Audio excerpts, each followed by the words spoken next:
Histoires extraordinaires d'Edgar Allan Poe. Le ballon. Deux insuccès notoires et récents, ceux de M. Henson et de Sir George Cayley, avaient beaucoup amorti l'intérêt du public relativement à la navigation aérienne.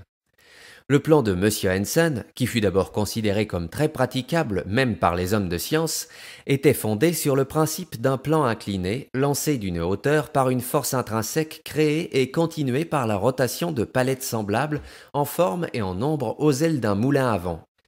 Mais dans toutes les expériences qui furent faites avec des modèles à l'Adelaide Gallery, il se trouva que l'opération de ces ailes non seulement ne faisait pas avancer la machine, mais empêchait positivement son vol.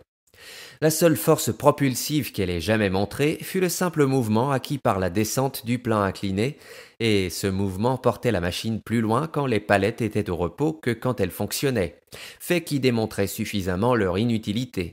Et en l'absence du propulseur, qui lui servait en même temps d'appui, toute la machine devait nécessairement descendre vers le sol. Cette considération induisit Sir George Cayley à ajuster un propulseur à une machine qui aurait en elle-même la force de se soutenir, en un mot, à un ballon. L'idée, néanmoins, n'était nouvelle ou originale chez Sir George qu'en ce qui regardait le mode d'application pratique. Il exhiba un modèle de son invention à l'Institution Polytechnique. La force motrice, ou principe propulseur, était, ici encore, attribuée à des surfaces non continues ou ailes tournantes. Ces ailes étaient au nombre de 4, mais il se trouva qu'elles étaient totalement impuissantes à mouvoir le ballon ou à aider sa force ascensionnelle. Tout le projet, dès lors, n'était plus qu'un fort complet. Ce fut dans cette conjoncture que M. Monck Mason, dont le voyage de Douvres à Welberg sur le ballon le Nassau excita un si grand intérêt en 1837, eut l'idée d'appliquer le principe de la vis d'Archimède au projet de la navigation aérienne, attribuant judicieusement l'insuccès des plans de M. Henson et de Sir George Cayley à la non-continuité des surfaces dans l'appareil des roues. Il fit sa première expérience publique à Willis's Rooms, puis plus tard porta son modèle à l'Adelaide Gallery. Comme le ballon de Sir George Cayley, le sien était un ellipsoïde. Sa longueur était de 13 pieds 6 pouces, sa hauteur de 6 pieds 8 pouces. Il contenait environ 320 pieds cubes de gaz qui, si c'était de l'hydrogène pur, pouvait supporter 21 livres aussitôt après qu'il était enflé avant que le gaz n'eût eu le temps de se détériorer ou de fuir. Le poids de toute la machine et de l'appareil était de 17 livres, donnant ainsi une économie de 4 livres environ. Au centre du ballon, en dessous, était une charpente de bois fort légère, longue d'environ 9 pieds et attachée au ballon par un réseau de l'espèce ordinaire. À cette charpente était suspendue une corbeille ou nacelle d'osier. La vis consiste en un axe formé d'un tube de cuivre creux long de 6 pouces à travers lequel, sur une spirale inclinée à un angle de 15 degrés, passe une série de rayons de fil d'acier longs de 2 pieds et se projetant d'un pied de chaque côté. Ces rayons sont réunis à leurs extrémités externes par 2 lames de fil métallique aplaties, le tout formant ainsi la charpente de la vis, qui est complétée par un tissu de soie huilé, coupé en pointe et tendu de manière à présenter une surface passablement lisse. Au deux bouts de son axe, cette vis est surmontée par des montants cylindriques de cuivre descendant du cerceau. Au bout inférieur de ces tubes sont des trous dans lesquels tournent les pivots de l'axe. Du bout de l'axe qui est le plus près de la nacelle part une flèche d'acier qui relie la vis à une machine à levier fixée à la nacelle. Par l'opération de ce ressort, la vis est forcée et tournée avec une grande rapidité, communiquant à l'ensemble un mouvement de progression. Au moyen du gouvernail, la machine pouvait aisément s'orienter dans toutes les directions. Le levier était d'une grande puissance comparativement à sa dimension, pouvant soulever un poids de 45 livres sur un cylindre de 4 pouces de diamètre après le premier tour et davantage à mesure qu'il fonctionnait. Il pesait en tout 8 livres 6 onces. Le gouvernail était une légère charpente de roseau recouverte de soie, façonnée à peu près comme une raquette, de 3 pieds de long à peu près et d'1 pied dans sa plus grande largeur. Son poids était de 2 onces environ. Il pouvait se tourner à plat et se diriger en haut et en bas, aussi bien qu'à droite et à gauche, et donner à l'aéronaute la faculté de transporter la résistance de l'air qu'il devait, dans une position inclinée, créer sur son passage, du côté sur lequel il désirait agir, déterminant ainsi pour le ballon la direction opposée. Ce modèle, que faute de temps nous avons nécessairement décrit d'une manière imparfaite, fut mis en mouvement dans l'Adelaide Gallery, où il donna une vélocité de 5000 à l'heure et, chose étrange à dire, il n'excita qu'un mince intérêt en comparaison de la précédente machine compliquée de M. Hanson. Tant le monde est décidé à mépriser toute chose qui se présente avec un air de simplicité.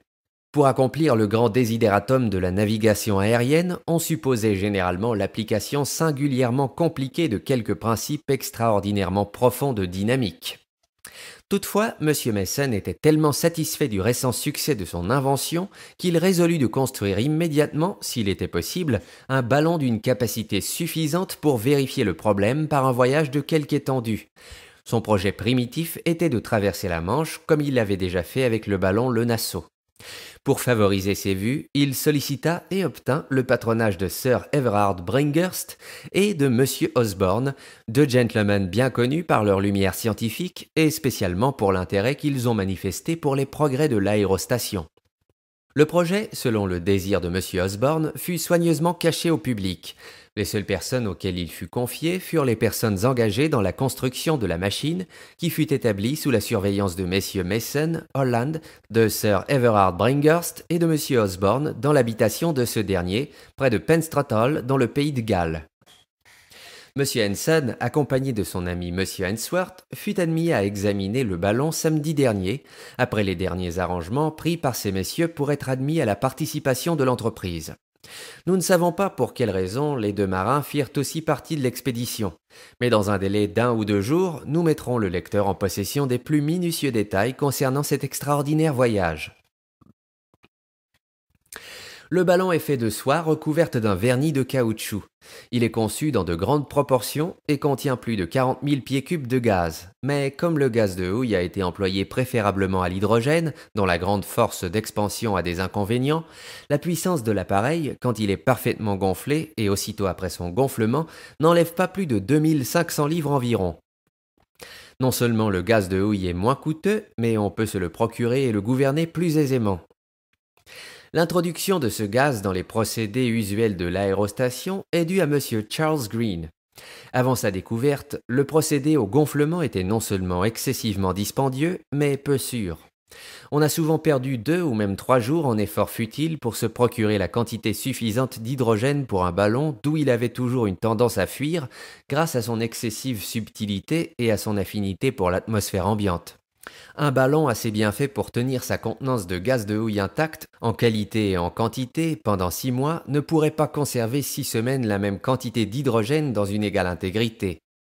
La force du support étant estimée à 2500 livres, et les poids réunis de 5 individus seulement à 1200 environ, il restait un surplus de 1300, dont 1200 étaient prises par le lest, répartis en différents sacs dont le poids était marqué sur chacun, par les cordages, les baromètres, les télescopes, les barils contenant des provisions pour une quinzaine, les barils d'eau, les porte-manteaux, les sacs de nuit et divers autres objets indispensables, y compris une cafetière à faire bouillir le café à la chaux pour se dispenser totalement de feu si cela était jugé prudent.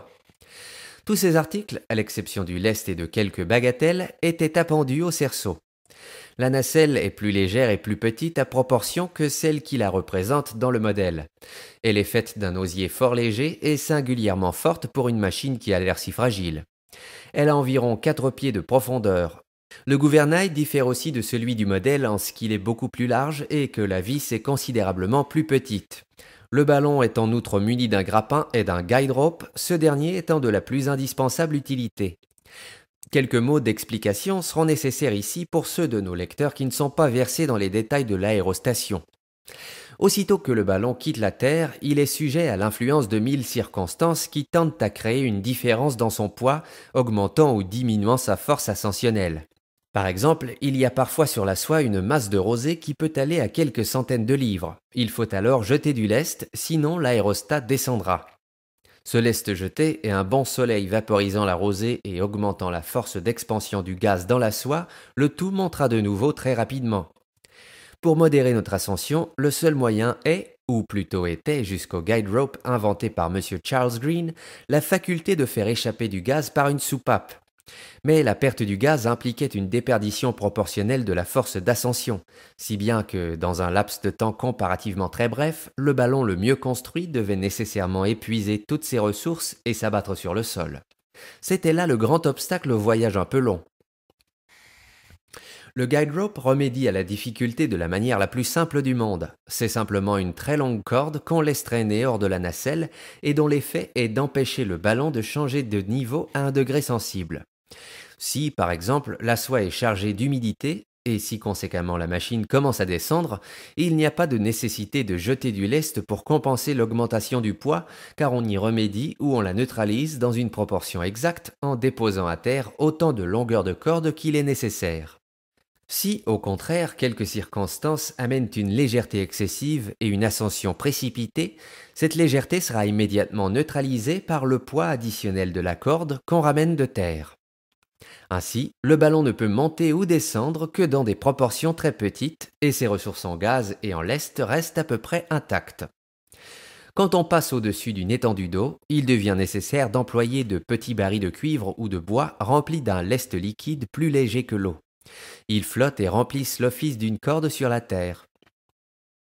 Un autre office très important du guide rope est de marquer la direction du ballon. La corde drague, pour ainsi dire, soit sur terre, soit sur mer, quand le ballon est libre. Ce dernier, conséquemment, toutes les fois qu'il marche, est en avance. Ainsi, une appréciation faite au compas des positions des deux objets indiquera toujours la direction. De la même façon, l'angle formé par la corde avec l'axe vertical de la machine indique la vitesse. Quand il n'y a pas d'angle, en d'autres termes, quand la corde descend perpendiculairement, c'est que la machine est stationnaire. Mais plus l'angle est ouvert, c'est-à-dire plus le ballon est en avance sur le bout de la corde, plus grande est la vitesse, et réciproquement. Comme le projet des voyageurs, dans le principe, était de traverser le canal de la Manche et de descendre aussi près de Paris qu'il serait possible, ils avaient pris la précaution de se munir de passeports visés pour toutes les parties du continent, spécifiant la nature de l'expédition comme dans le cas du voyage sur le Nassau et assurant aux courageux aventuriers une dispense des formalités usuelles de bureau. Mais des événements inattendus rendirent les passeports superflus. L'opération du gonflement commença fort tranquillement samedi matin, 6 du courant, au point du jour, dans la grande cour de Wilverhouse, résidence de M. Osborne, à 1 mille environ de Penstrottle, dans la Galles du Nord. Et à 11h07, tout étant prêt pour le départ, le ballon fut lâché et s'éleva doucement mais constamment dans une direction presque sud. On ne fit point usage, pendant la première demi-heure, de la vis ni du gouvernail. Nous nous servons maintenant du journal tel qu'il a été transcrit par M. Forsyth d'après les manuscrits réunis de messieurs Monk, Mason et Ainsworth. Le corps du journal tel que nous le donnons est de la main de M. Mason. Il a été ajouté un post-scriptum ou appendice de M. Ainsworth qui a en préparation et donnera très prochainement au public un compte-rendu plus minutieux du voyage et sans aucun doute d'un intérêt saisissant.